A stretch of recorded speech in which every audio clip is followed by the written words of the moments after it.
Hello guys, আসসালামু আলাইকুম। সবাই কেমন আছেন? আশা করি ভালো আছেন। যাদের ফেসবুক কন্টেন্ট মনিটাইজেশন অপশন চলে গেছে তারা শুধু ভিডিওটা দেখবেন খুব গুরুত্বপূর্ণ সহকারে।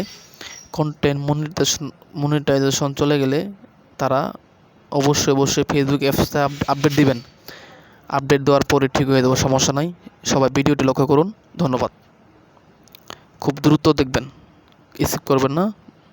Let's go.